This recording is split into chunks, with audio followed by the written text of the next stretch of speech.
We are here with Associate Professor from the School of Architecture that is at the College of Architecture and Planning at the University of Utah.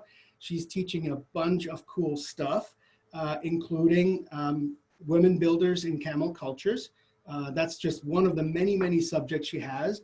Born and raised in Pakistan, she got her very first degree in Lahore, Pakistan, and then moved on to Harvard for a master's degree and Princeton for her PhD. And she actually has 2 master's degrees. So a well-studied panelist today, Shundana Yusaf. Thank you. And this is, again, co-learn. We are bringing the road to you since we can't go travel. And welcome to everyone who's an alumni here, because this is also brought to you by the Alumni Association, who is not only a fan of ours, but a partner in all of this. So thank you, and the College of Architecture for having you over here today. I will disappear, Shundana, and you can take over. Thank you so much for joining us today. It's such a pleasure. You will see everyone. This is going to be wonderful. Yeah. Welcome, everyone. I am Shundana Yusaf. This is just the current slide of the topic that I want to cover, which is women builders in camel cultures.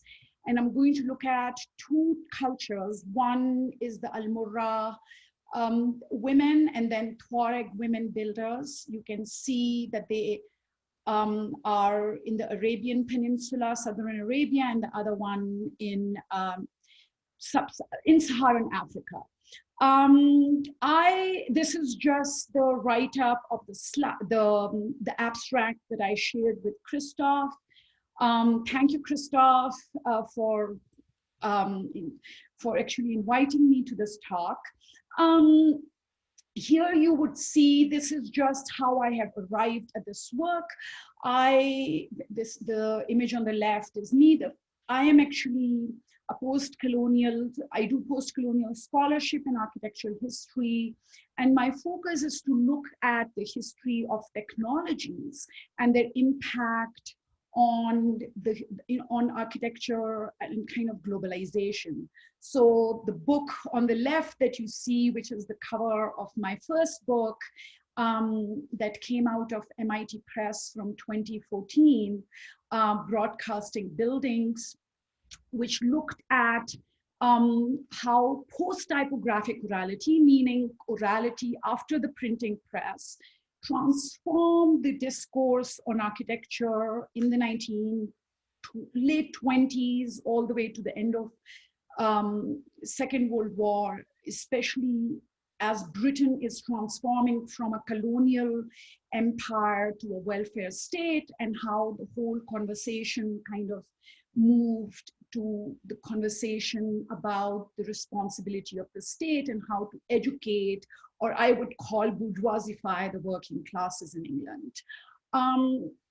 Since then, since the publication of this book, I have done another project, which is called, which I was invited to work on this project by the Society of Architectural Historians to do this project, which is called Archipedia. And we have, for all the states in the we have authors who have written about the 100 most important sites in each state. So I have looked at the earliest granary and petroglyphs from 10,000 BCE in Utah. Actually, the oldest petroglyph in North America is in Bluff, Utah, in the Four Corners area. And that is actually how we know how old the human civilization has occupied this part of North America at all.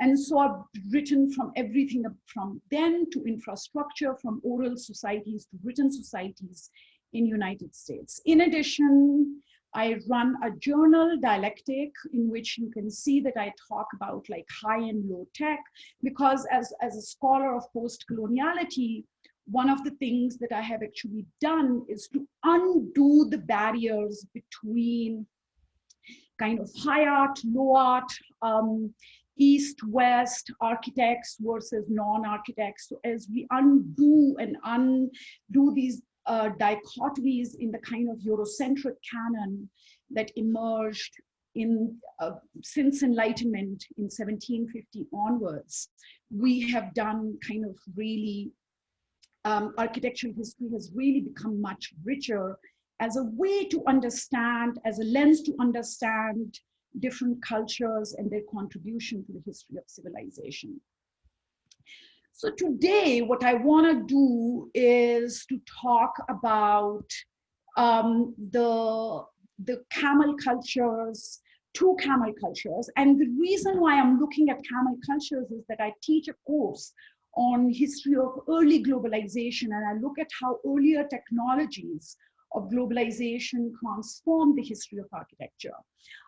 And so the first case study that I want to present to you guys, which is really an exciting culture that I've discovered during my undergraduate survey, is the Al-Mudra people, who are the nomads from southern Arabia, as you can see in my handmade drawing over here, who actually are come from Qatar, and move up and down the Arabian Peninsula, and they enter Qatar every year from the south in early spring, and with their main territory lying immediately south of Qatar, as you can see, but actually going much further up north as well over the years. And so this is the area that they occupy. This is a very, very hot desert area in which you have the, sorry, let me see how I can get into the slides. This is a very basic, so like as my teaching, I have moved away from only talking about canonic architecture, only talking about kind of monuments.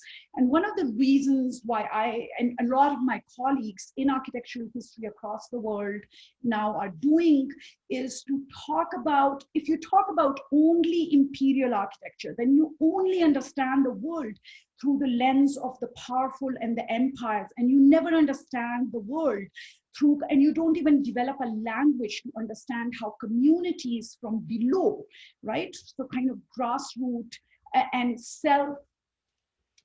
self-initiated projects, as opposed to only governmental and top-down approaches. So I present this work in a rather different light, in that sense, that I not only talk about high art, but also these kind of like, which is usually the handmaiden of power, right? So looking at this has allowed me to look at how animals have produced architecture, have the relationship between humans and nature, between men and women, between children and elders. And so it has opened up a whole other way of thinking about architecture. So the Al-Mudra tents that you see here on the left in this image are all, it's a woven architecture. The house is a woven entity. And since weaving is actually almost, or not almost, is exclusively in this culture done by women, it is not an exaggeration to say that the house is woven by women.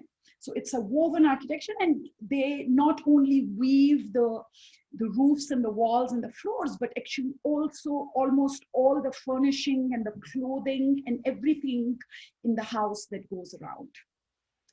And the tent, but this is kind of like a really, this is an old, one of the earliest Islamic, these are people who were animistic people who converted to Islam early in the 7th century and became, so the tent, so they have kind of really, they are a patriarchal culture in which the tent belongs to the husband, but it is always under the women's control. And it is, so if a man has more than one wife, customarily each woman gets to build her own tent and weaves her own tent, right?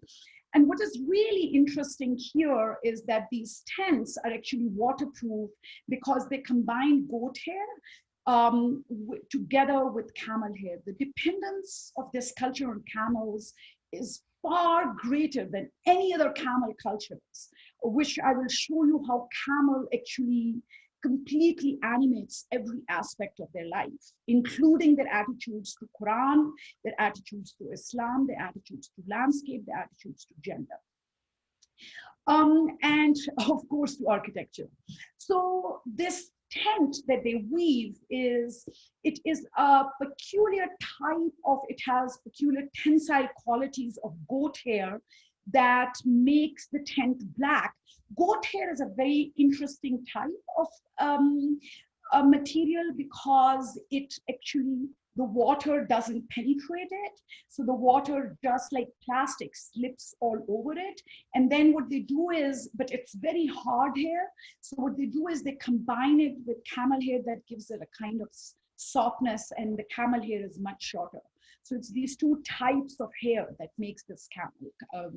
But what is interesting is that the women, as they move this travel, you would see this image of a woman who actually carries this, they shave the goat's hair, right? They shave the hair of the goat, sorry, not the goat, the camel's hair. Then they weave, they make yarn and weave it while they're moving the tents from, and as they're moving from one area to another, right? The architecture of their tents is very interesting because it is entirely governed by the logic of the bodies of the camels. So it is a well-designed house is one that can be rolled up and turned into a saddle on a maximum of 2 camels' backs. So one camel carries the, if you look at this image, what it does is it carries, it has very little wood in this, which is just in this rib. It has like thin kind of pieces of wood that they can then stretch. And then they have these pegs at the end, and it's, the whole house is kind of stitched together. And so a good architecture is that can also be not only rolled up and turned. So this is actually transformed into a saddle, but also something that can be put up. So it has to be like a pop-up architecture. It has to be put up in a maximum of 20 minutes, because in this climate, when the desert storms come, the desert storm takes a whole up till 24 hours. So, and it gives you a maximum 20 minutes warning when you hear the whooshing sound far away and you see the dust rising in the desert. And so you have a maximum of 20 minutes to put up a house. So the family has to put up the whole house in 20 minutes. The fact that it has to be accommodated to the back of the camel also means, so you can see how this tensile structure is put up. You lay it on the ground, you put these pegs and immediately pull the rope from these 2 centers and the whole thing comes up. So the structure, meaning the bones of the house and the skin of the house, are all interdependent. And so it has to be, but it also means that the family size, the number of kids that you're going to have, depends of how many camels you have, how many tents you can put up, how much wealth you have, right? So, and the wealth has to be mobile wealth, because the logic of this is a pastoral culture. So they move about 4 times a year. So this is what the interior of the tent looks like. These tents usually have no fronts. And so the back of the tent is towards where the wind is coming from. The tent is divided into 2 sections. You can see the women's section is much larger. I love this culture. I wish that I came from there so I would get more space to myself. And the men are kind of like these extraneous entities. They spend most of their days outside the home, taking the camels, collecting truffles, from which you and I get these chocolates that we put on weight, whatever.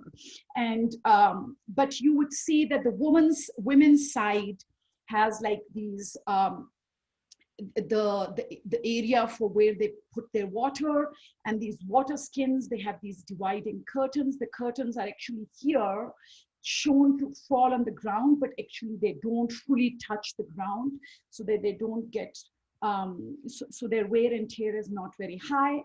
The front of the house has a loom, has a cooking area. So most of the living actually happens outside the house. Cooking, sleep, hunting, farming. There's no farming, sorry. Food gathering, right? So they are gatherers still. And they are like pastoral gatherers. And so they don't grow anything.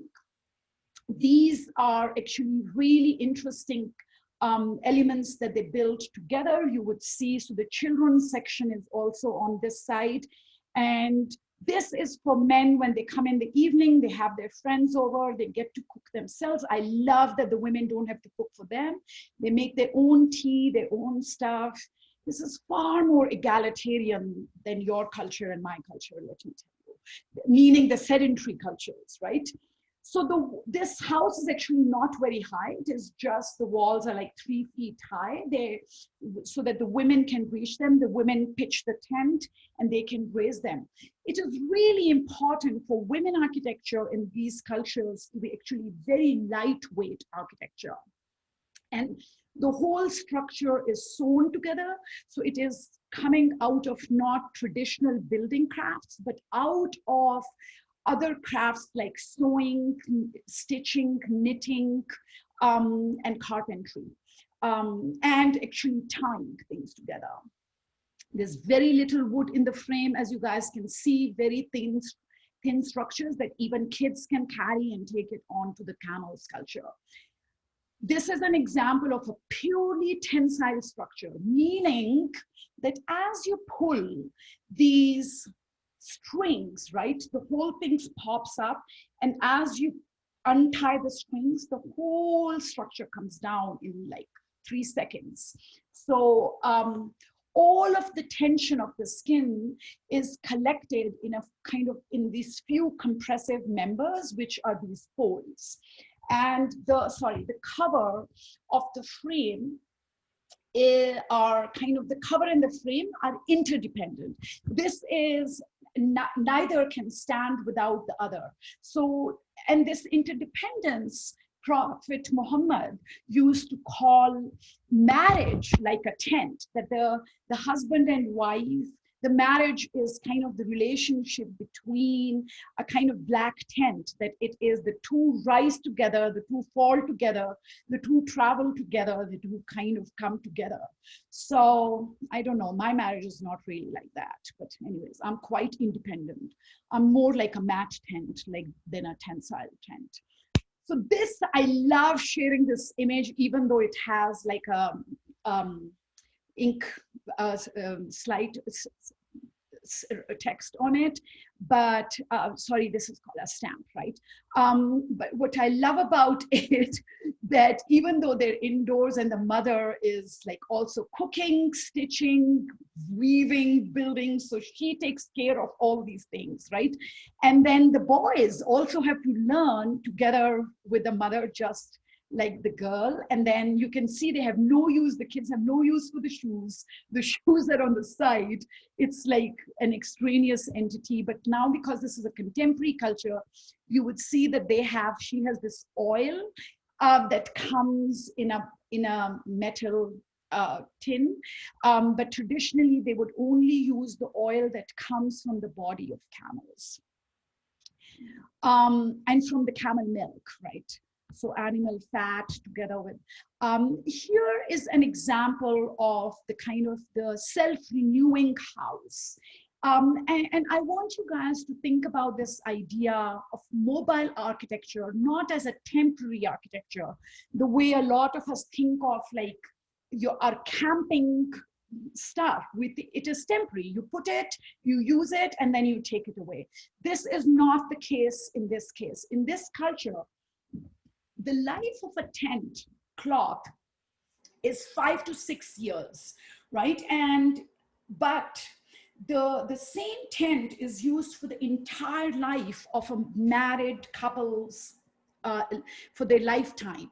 And what they do is that in order to keep the material from rotting quickly, so if the tent were to touch the ground, it would rot very quickly. But one of the things that they do that you see in this image is that they first, before they pitch the tent, they first lay down these carpets and these mats on the ground. And then it is in the crevices of the different mats that lay over that hole that creates this ground, in which they put these poles, and the pegs and the poles are placed there. So the ends of the house does not actually touch the ground. Several of the tent dwelling tribes that are associated, that are part of the Al-Mudra people, add new cloth breadths in the middle of the tent. So the women, when they're not cooking, not taking care of the children, not bringing truffles, not taking care of the camels, not getting the milk, not making curd, not doing 1,000 other things. They, at that time, are actually weaving new cloth breadths into the middle of the tent every year, and thus the tent kind of grows outwards. And by the time the bottom of the tents is actually starts wearing out, the middle section that they're weaving reaches the bottom, right? So the tent every year it's like this repair work that one has to do on one's house. The fact that I'm sitting in a kitchen and giving you guys this talk is participating in this webinar is really telling of the status of women who actually have to do all these thousands of things at the same time. I don't have a library behind me, but a kitchen table, so I can cook on that side and talk to my students on this side. It has saved me a lot of burnt food. But what is interesting is that this tent then lasts. It is constantly, so it's a self-renewing tent that is constantly grown and stitched and woven, and so that it can last the entire life of a married couple. So the length of the life of a family and the life of the tent are identical to one another. And hence, that's why I want you to think of it as not as a temporary architecture. A new tent is made at the start of the family. So when we get married, I mean, I'm not from this culture, but when a woman and a man gets, or I still think this is a traditional conventional family. When a couple gets married, they build a new tent and it survives through the entire of their life. I want to share this drawing of what if you look at it at a floor plan, how it would happen. So I want you to think about in this slide, what I want to show you, the reliance on the camel, right? So the reliance on the camel is quite extreme, as I mentioned earlier in this lecture. The camel really dominates the lives of Al-Mudra people. Beside being the beast of burden, it is also their milch animal. So they get all their milk and their calcium from the camel. Practically everything that a camel can provide is used up. For example, how do you think people in this culture wash their hair? You know how they use camel urine to wash their hair and for tanning wool? Because the camel hair actually cuts the oil and the fat and the dirt in your hair, and it makes it really clean. And it doesn't leave any stink or smell in your hair at all. So yes, your hair may not smell like your shampoo, but it doesn't leave any odor in your hair. The camel dung is used for cooking food. The dried manure is also excellent. When it is crumbled, you put it in the nappies of the animals. So it's a really fine absorbent inlay for animals. Again, once it dries, it has no smell in it, right? Camel is a golden animal, guys. And camel's meat, especially of a young fowl, is a prestigious food. Its wool is spun and twined for weaving and for knot looping into stockings. So in addition to making your house in the winters, it also, and in the summers too, when you want to protect the heels of your feet, you make the stockings out of it. In addition, do you guys see this child hammock? This hammock is made out of the tummy of a camel, right? So the lining of the inside of the organs of the camel is, so when your child is born, it is literally the first space in which the child is laid. It's inside, not next to the mother, but inside a camel's stomach, right? So you can see the camel litter is gathered over here, it's used over here, right? And these water bags, water troughs are also made out of camel different organs. And I'm gonna show you some pictures of that. So you can see this woman carrying a camel bag made out of the insides of the camel. I love that the men are the ones cooking for their own food because the mom taught them earlier on and they're quite independent. The whole house is on the camel's back. You can see the sticks being carried all along, right? So it's a pretty kind of like an exciting, but also look at this type of architecture. It is, so I teach a course to my student these days, which is called a zero waste approach to architecture. And Utah is trying to become a zero waste city by 2040, right? And now look at this culture, the amount of waste that they produce. How much waste do they produce as they move from one place to another? Zero. So this is already a zero waste culture of scarcity. And I'm actually teaching this class to my architecture students where I'm telling them, go and look at their attitudes towards their kitchen. Go and look at, so what is it that a modern culture can learn from previous traditions? And this is not a tradition, this is not a culture that existed 500 CE or BCE.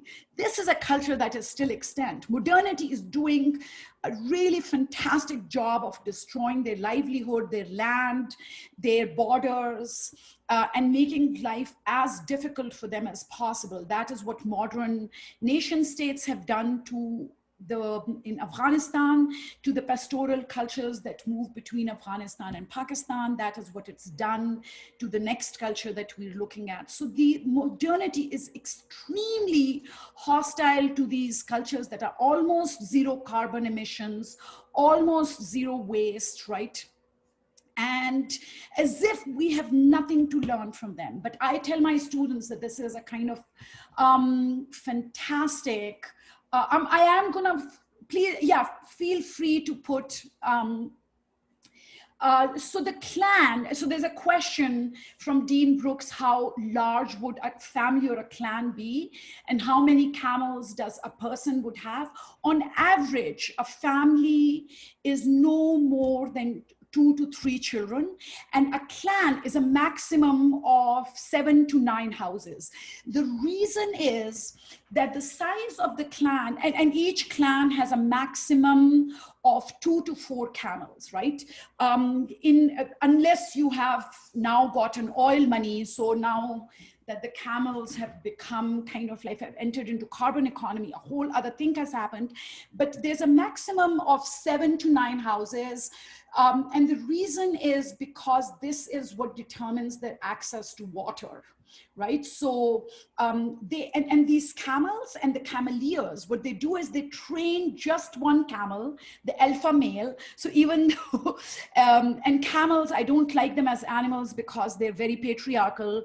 They only have like one alpha male that they train. You sing a song to them, and then you take them in the desert, you study the stars, you take them in the desert, and they will take you to the next water source. So wherever the oases are far, and they know how to, so these, the Al-Mudra people know where to dig for their, I'm gonna close this, sorry. So they know how to dig for water. So they know exactly where the water sources are. And that has been, and that has also determined the size of the clan and the family. So now going from there, I'm going to talk about a far, far more interesting culture than the Al-Mudra people, right? And this is the Thorig people that you see over here, which is between 4 countries, Libya, Algeria, Mali, and Niger, right?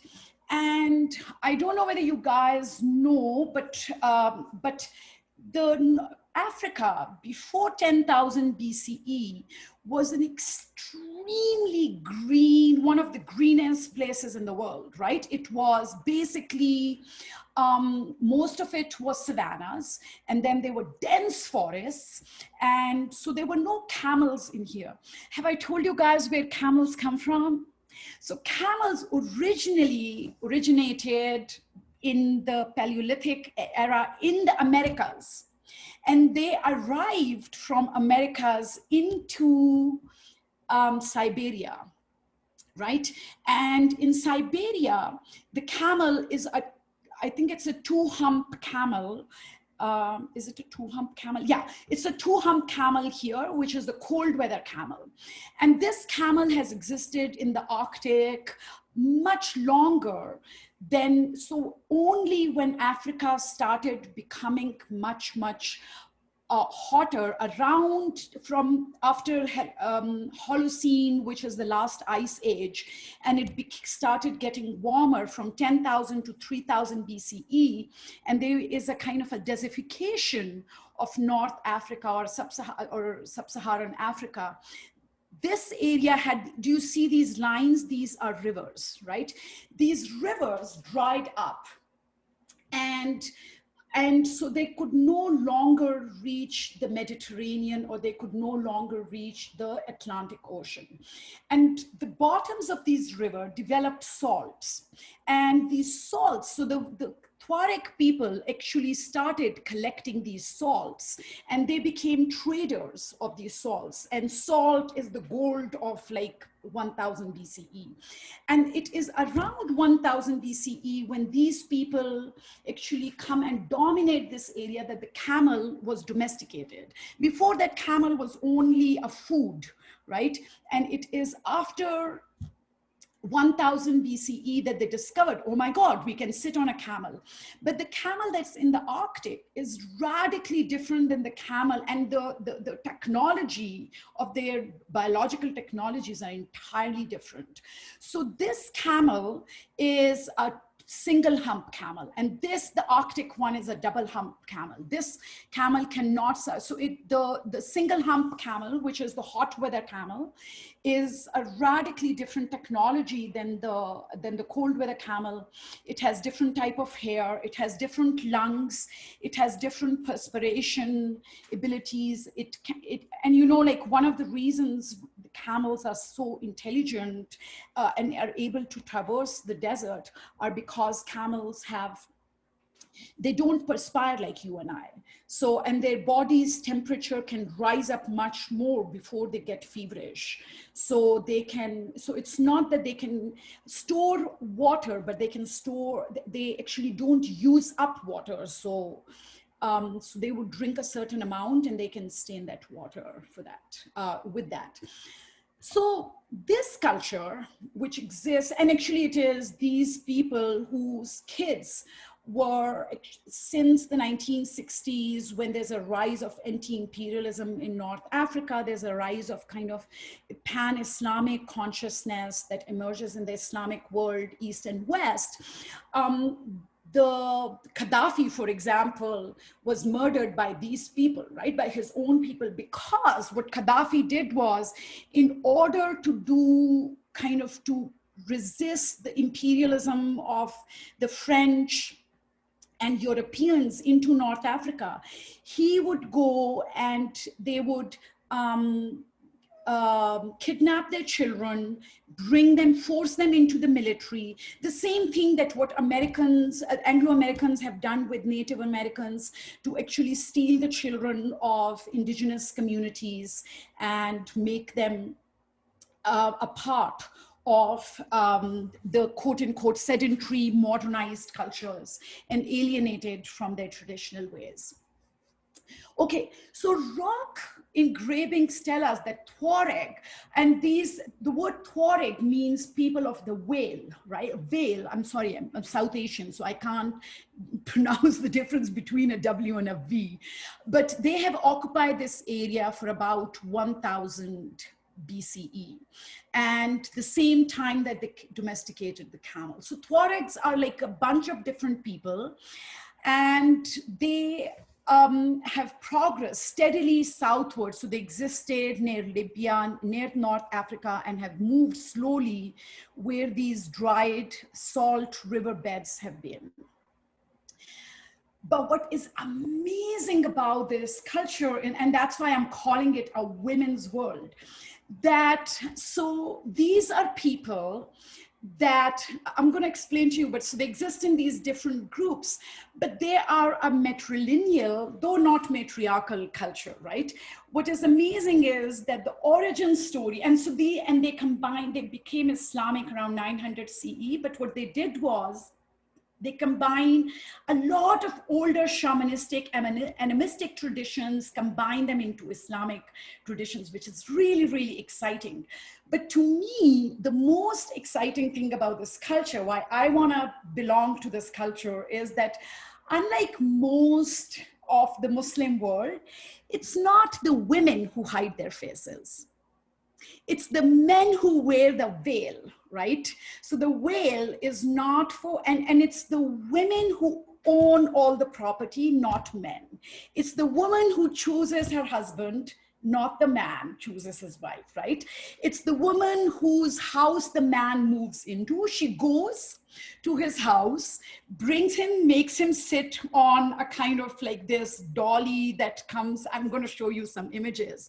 And so you would see in this image a woman kind of running this train. And the word train actually comes from the caravan of camels, right? Like in the West, or in English language. So they are carrying this train or caravan of camels, and she runs it and she manages the children. And you would see these two men. So these Tuaregs are, and my God, there are no more beautiful and sexy looking people in the world than the Tuareg people. They have all blue eyes, most beautiful skins, and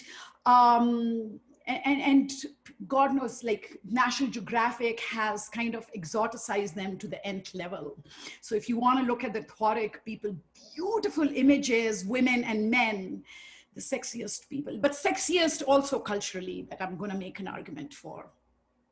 The veils that these men wear are 3 to 5 meters long, and they're like indigo dyed cotton, combined with that's a combination of a turban and a veil. And these are like, so they are also called the blue people or the indigo people.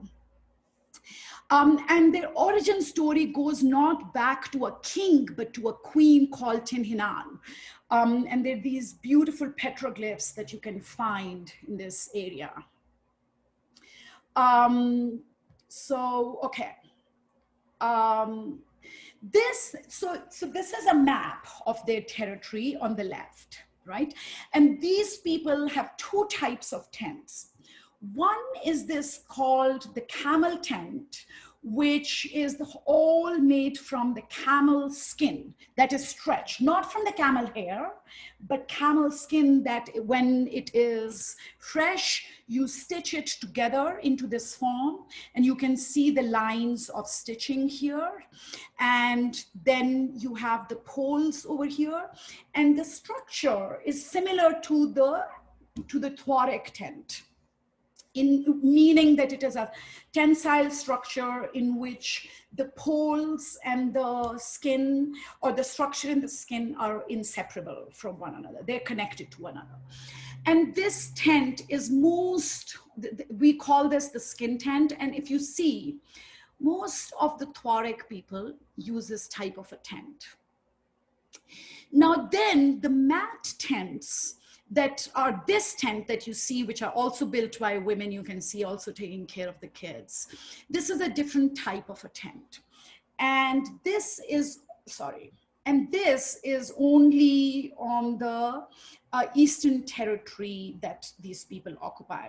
If you see the lines between the nomadic people's territory and how the nation state is divided are radically different. And these people have been really traumatized by actually the division of their pastoral lands after the emergence of nation state in the 1960s and 70s all the way to present. So the border crossing becomes really, really difficult for them. So this camel tent, we know that it came to Africa, to the Thorig people inherited this, developed this tent from the black tent that I just showed you an example of among the Thorig people. After these people converted to Islam, that happened, if you look at here, between 900 to 1100 CE.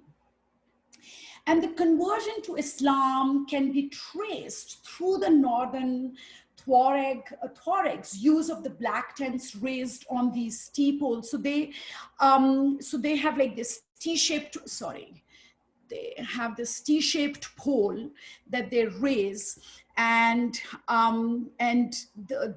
which is a very different kind of a thing. But what they have done is that it would be not fair to say that this is necessarily a kind of Arabization of North Africa. And so like my Africanist colleagues and friends would push back on that idea. And my colleague, who, when I was writing this lecture a few years ago, who was at Brown University, and she was the person who peer reviewed my teaching material, she reminded me that actually what these people, the women, the Thorig women have done is that they have really Africanized this tent by the use of camel leather that you would not see in the Arabian black tent. They've used local crafts. I'm going to show you some beautiful examples of, and they use local know-how and local materials, right? So they've really kind of like indigenized the black African tent. But this tent, which I'm going to now show you some examples of also, is something that is coming on later on, right? That is a complete invention of their own accord. If you look at the Thorig leather tent, right, which is this tent, the skin tent, you would see that the house is a kit of pots. How so? You have an X amount of two exact numbers, right? So you have like 2 8-feet forked poles. You have 6 feet forked poles that are 4. Then you have these straight poles that you see here.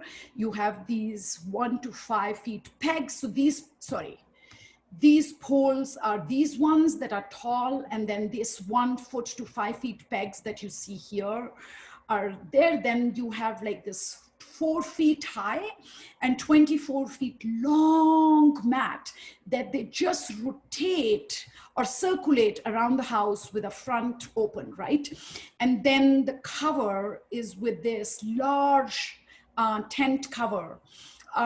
Brown University did a beautiful exhibition when they brought an example of these tents from North Africa, from the Thorig people, and the students and my colleagues over there, I went to school with them, and they put it up, and it was such a brilliant, simple structure, and such an intelligent structure, that it was kind of mind-boggling how simplified this type of kind of structure is, and still how sophisticated. There's a lot of diversity among different Thorig peoples in these tents, and we've found that anthropologists have cataloged 29 different structural types within them. So there's a lot of diversity. It shows that this is a culture in which there's a lot of innovation, lateral learning from one another, and still kind of transformation. They use local material, natural sources over there. This tent, I wanted to share with you to show you how actually it has emerged over time. So as I mentioned to you guys originally in an earlier, when I was showing you a map, right?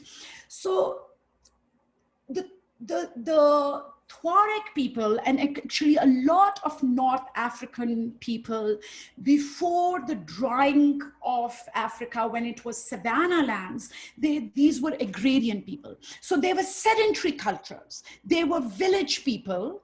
Like myself, I come from a village economy, and even though I've grown up in cities, but my family and my extended family, we've never really lost touch with our rural cultures. So we have constantly been going back and forth, right?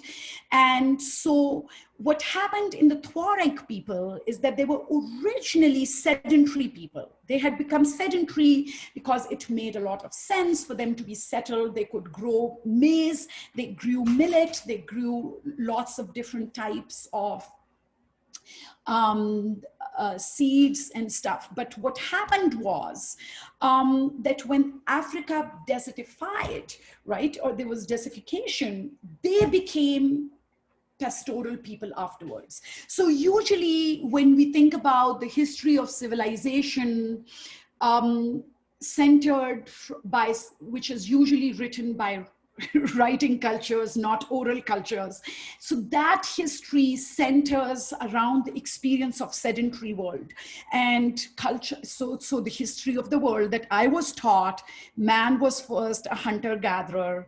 We were pastoral people, then gathering. Then we started planning around the idea of hunting. So we developed landscape intelligence, and then we learned how to do agriculture around Anatolia, and then we developed writing and cities and temple institutions, and we became these sedentary people.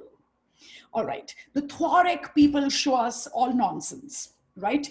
That actually there has been a back and forth between sedentary and nomadic culture. So you might be a sedentary culture, you might belong to villages, you might be agricultural people, and you can become nomadic in them.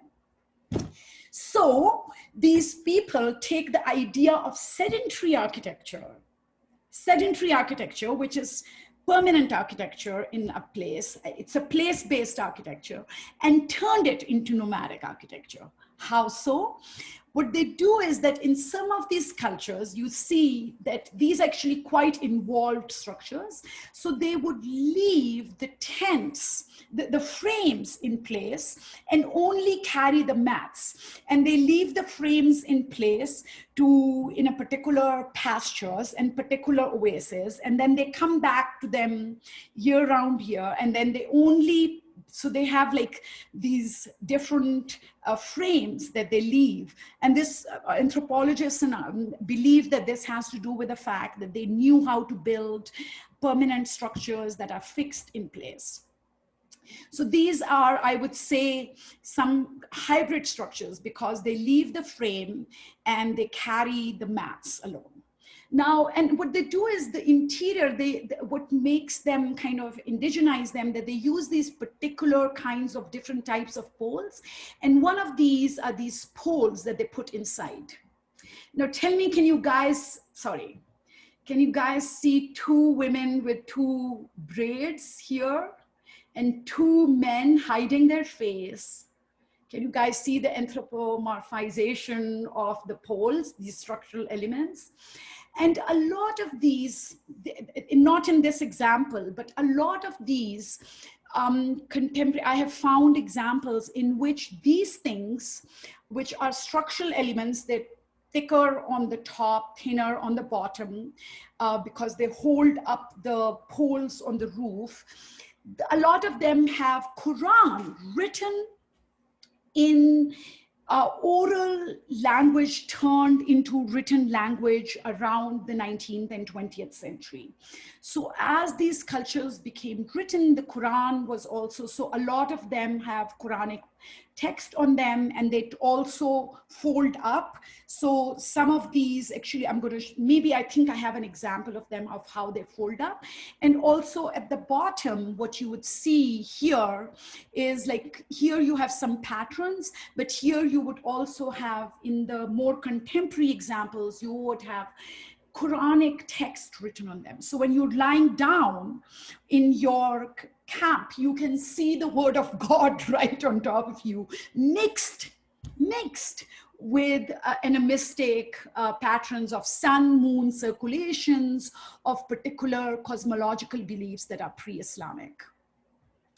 So here you would see the tents, unlike the Al-Mudra tents, in this women-centric tradition or centric culture, the tents are owned by women and they are built by women. And when a woman dies, her tent is dismantled and the land beneath is left enclosed with a fence for about a year, right? So she is buried. Originally, people were buried inside their property before they became Muslims, but after the conversion to Islam, the cemeteries have become separate, and cemeteries in the nomadic culture is a whole other really fascinating topic. But the mats are actually, the mats of the woman who dies is distributed, and the husband is then on his own. So you would see that this is a ceremony in which a person has died, and this is the funeral ceremony in which the tent is dismantled. This is a wedding ceremony in which the woman is going to, and look at the wedding party and the architecture for that, right? So the camel is carrying a miniature tent in which the woman is going to bring her husband from his family's home that she has chosen for herself to her mother's house.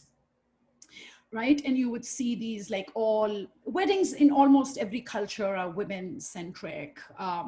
But you would see that when a wedding happens, the word for tent in some of the Thorig people is called ihan, that denotes both tent and marriage. So this idea of tent and house and marriage that exists even in our cultures in the West, that when you get married, you get jobs, you get a house of your own, that also exists in this culture. You would see them being putting up, right?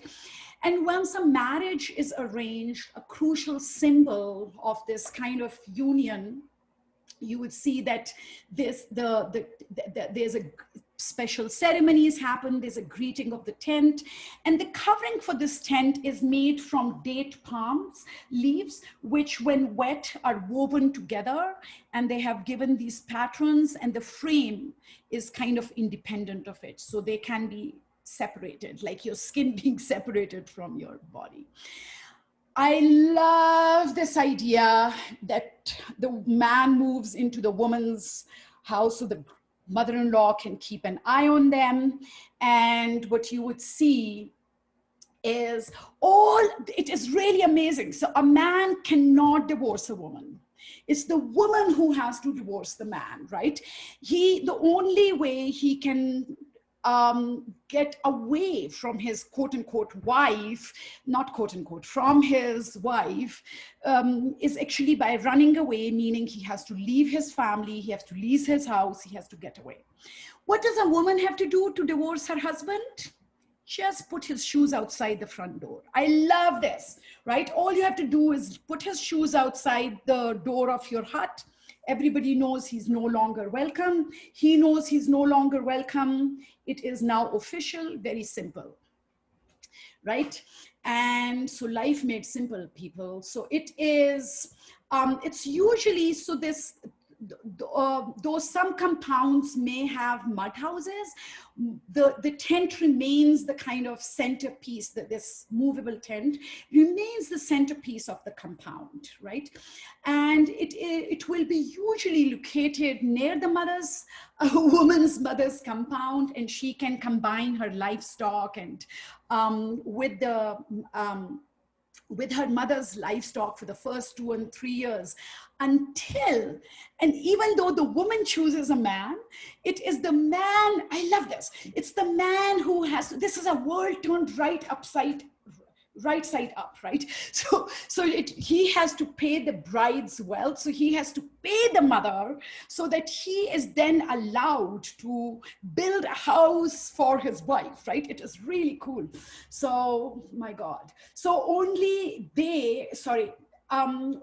then may the couple decide to move after all this money has been paid.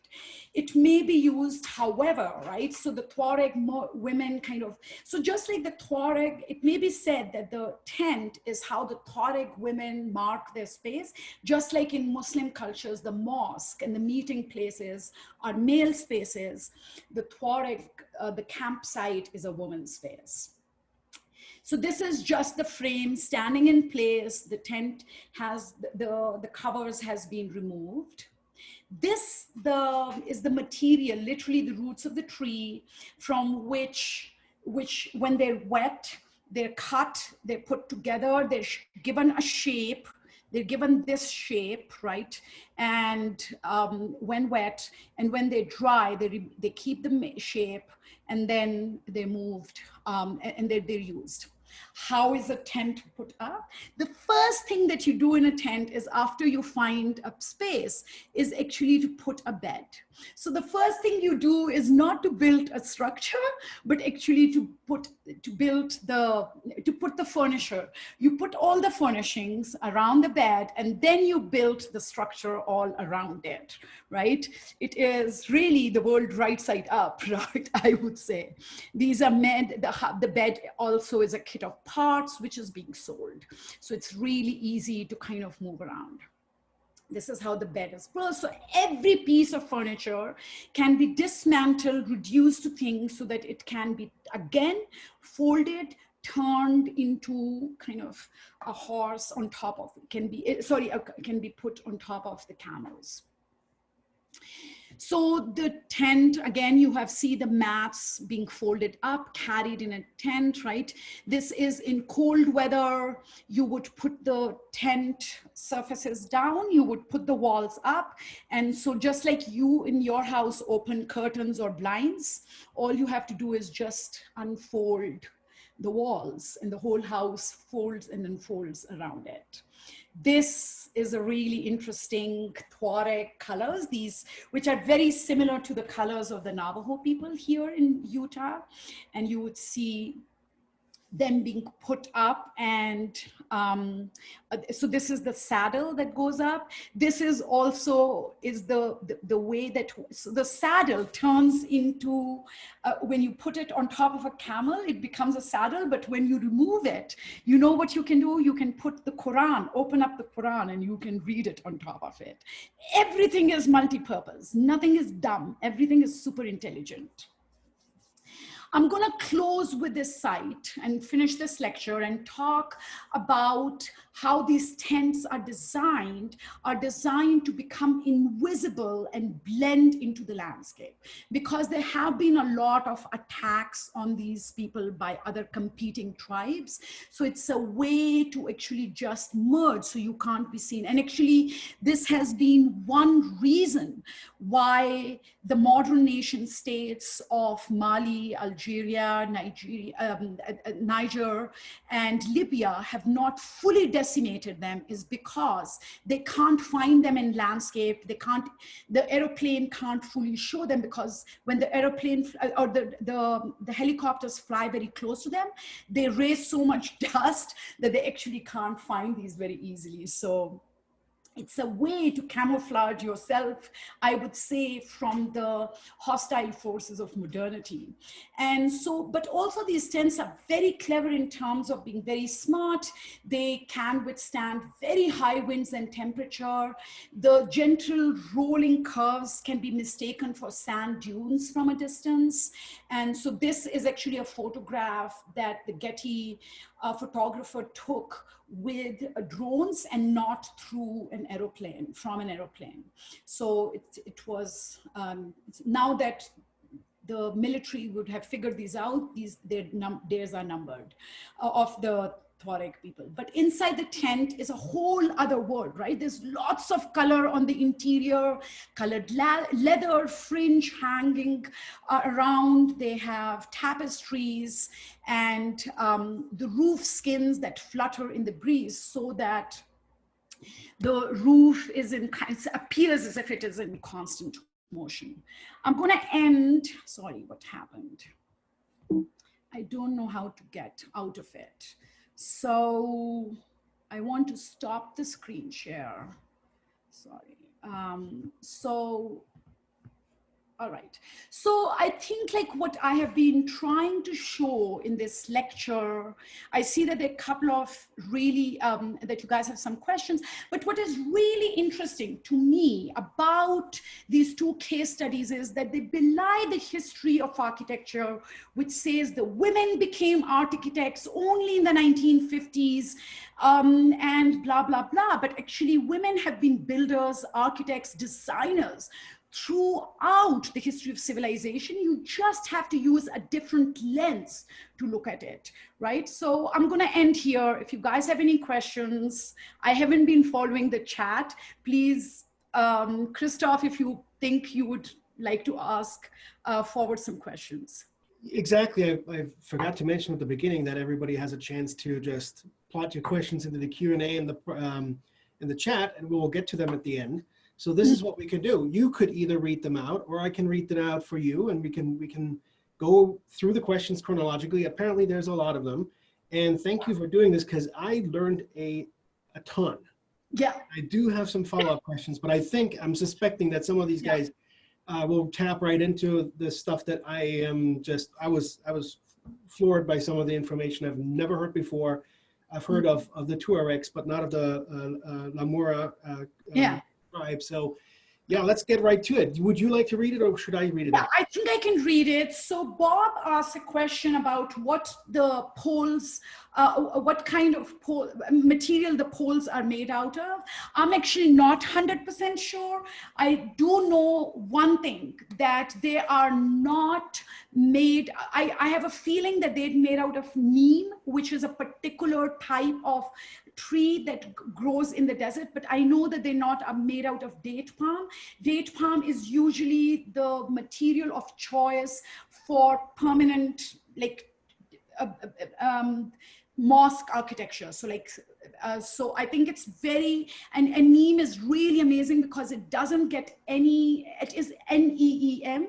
It doesn't have any, what is it called? It doesn't get any insects into it. So it is insect proof. And actually, if in your house, you have any plants on the indoor houses that get any kind of infections, all you have to do is go get neem oil and put it on your plants, and voila, all your plants would be really good, right? So just go to like Whole Foods, get some neem concentrate, put it in some water, spray it on your plants, everything fantastic. Okay. Actually, also on your wounds, right? So neem is an antiseptic. It also removes your wounds. And it grows as almost, it's one of the only plants that can grow in deserts, in this desert type, without actually needing any water. So like date palm needs some water, so it only grows in oases, and neem grows without water. So it's an amazing plant, yeah.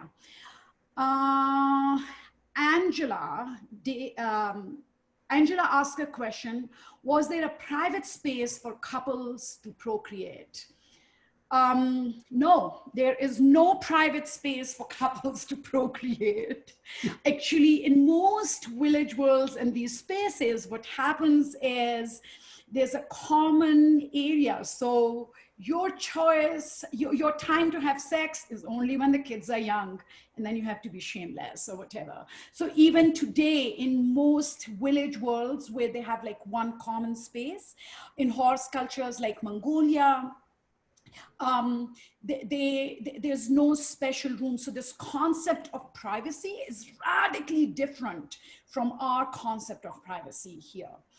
Then she says, how many Bedouins are there that are still live like this in these countries? Yes, this is a disappearing culture, but I would say that this is still a very sizable culture, because without this culture, there can be, there are parts of desert that can't be traversed. Now that we have lorries, yes, which don't require roads. One of the resilience of the camel cultures has been, and Afghanistan, which is the area that I personally do field work in these two cultures, I haven't done field work. This is all secondary material that I guys shared with you, but where I do primary research, they are under threat. But I just did like a really good survey of like the Afghans in my village who are actually from Afghanistan, but they are now stuck for the past 40 years in Pakistan.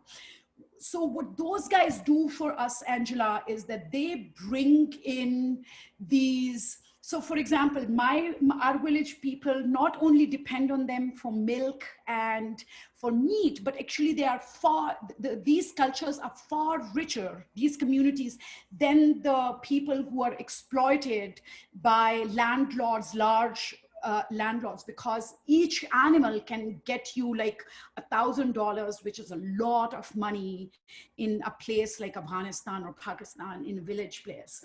So, but also in rural agrarian communities, the agrarian communities need them because they come and do all your pruning.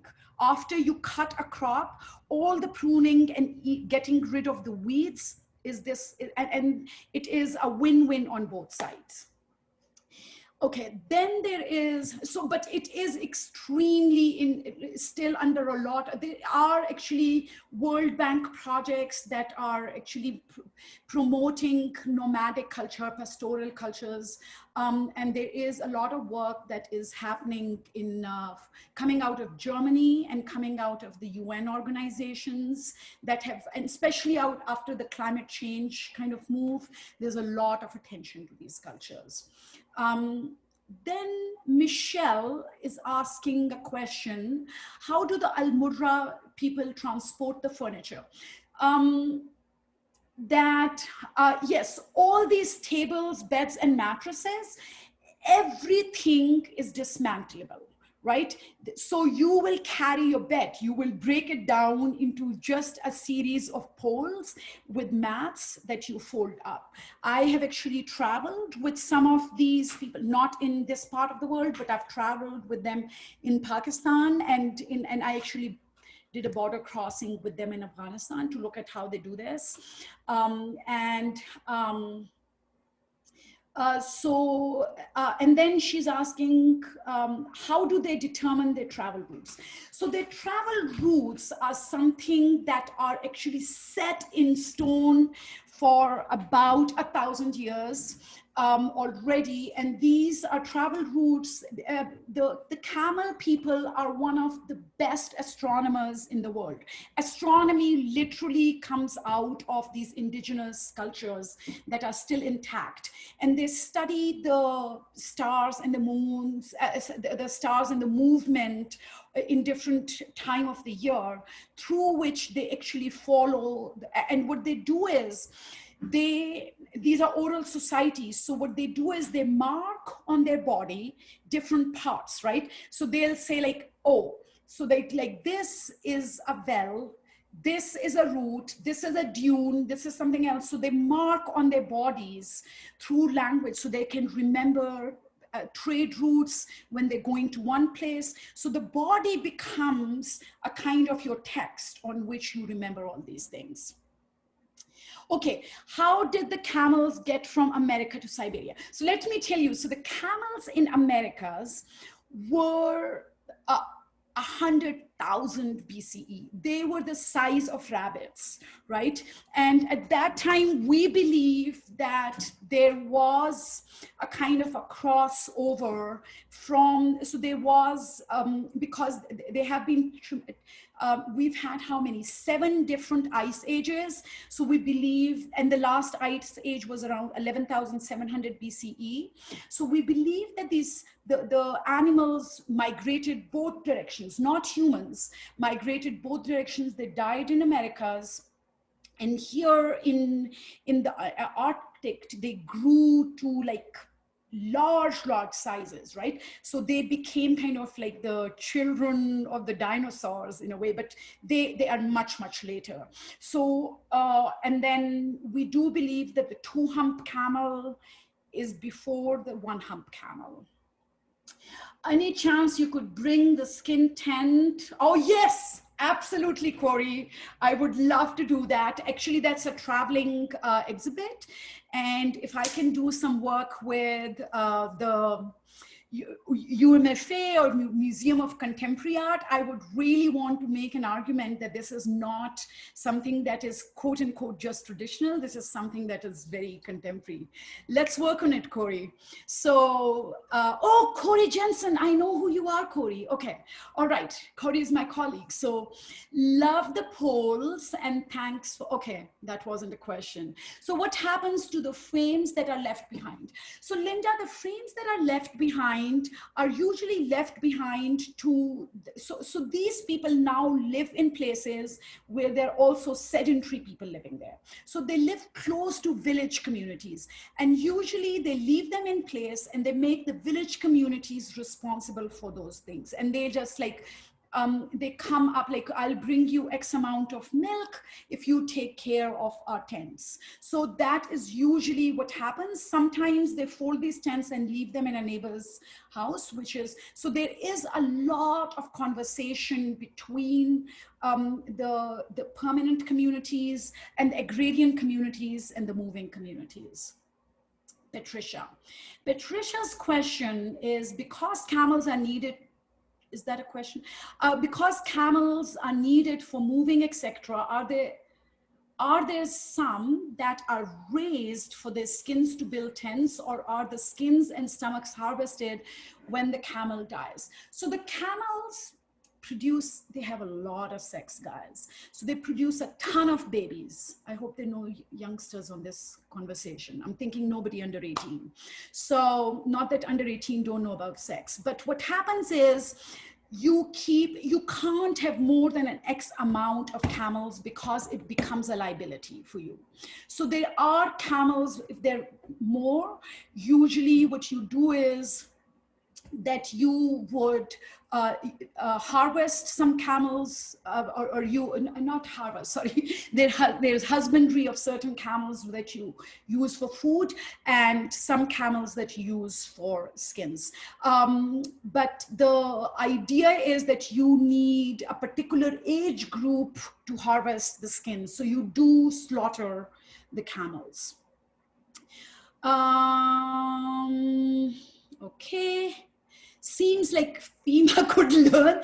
Do you guys know that there are, Linda, there are camels actually in Salt Lake, not Salt Lake, Utah. I have seen it, I've seen some camels on I-15. So maybe we could do some, and actually they have, camels are the ones that built in the 1920s, all of Australia, and they became, and then they had no use for them. So now all the deserts, central Australia is filled with these camels.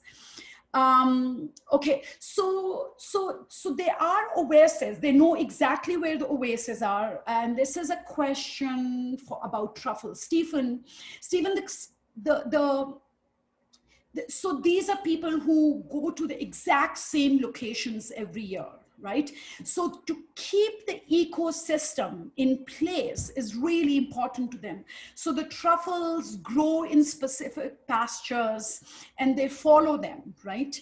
And so, and most of the truffles actually grow in Qatar. Qatar is one of the most lucrative, I mean, obviously they have pearls as well and oil, of course, but one of the best places in the Arabian world for harvesting truffles is Qatar. I'm in love with Qatar, by the way. So, all right, I think I got all the questions. I think I'm done. Oh, yeah. Excellent.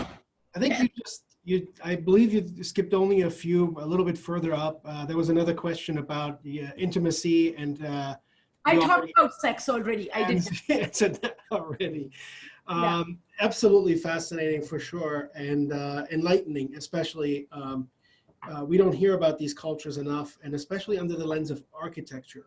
And it's not just a tent. It's not just something that is replaceable. It is their life, and it stands for something. And that's really one of the keys that I take out of this, is how much this means to them. I mean, my house means the world to me, but you know, like I said, it's like I can't take my house with me if I go back to Germany or somewhere.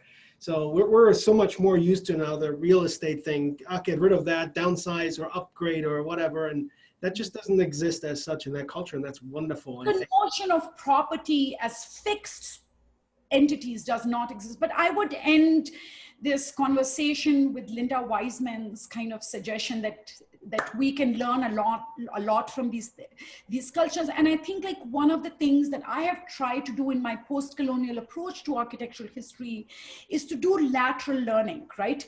What is it that kind of modern science and technology and climate, not climate, I mean, all the science can teach, Western science can teach for us, it can teach these cultures, but what can we learn from these cultures, right? And what can my students in 21st century living in Utah, can they learn a certain ethos, right?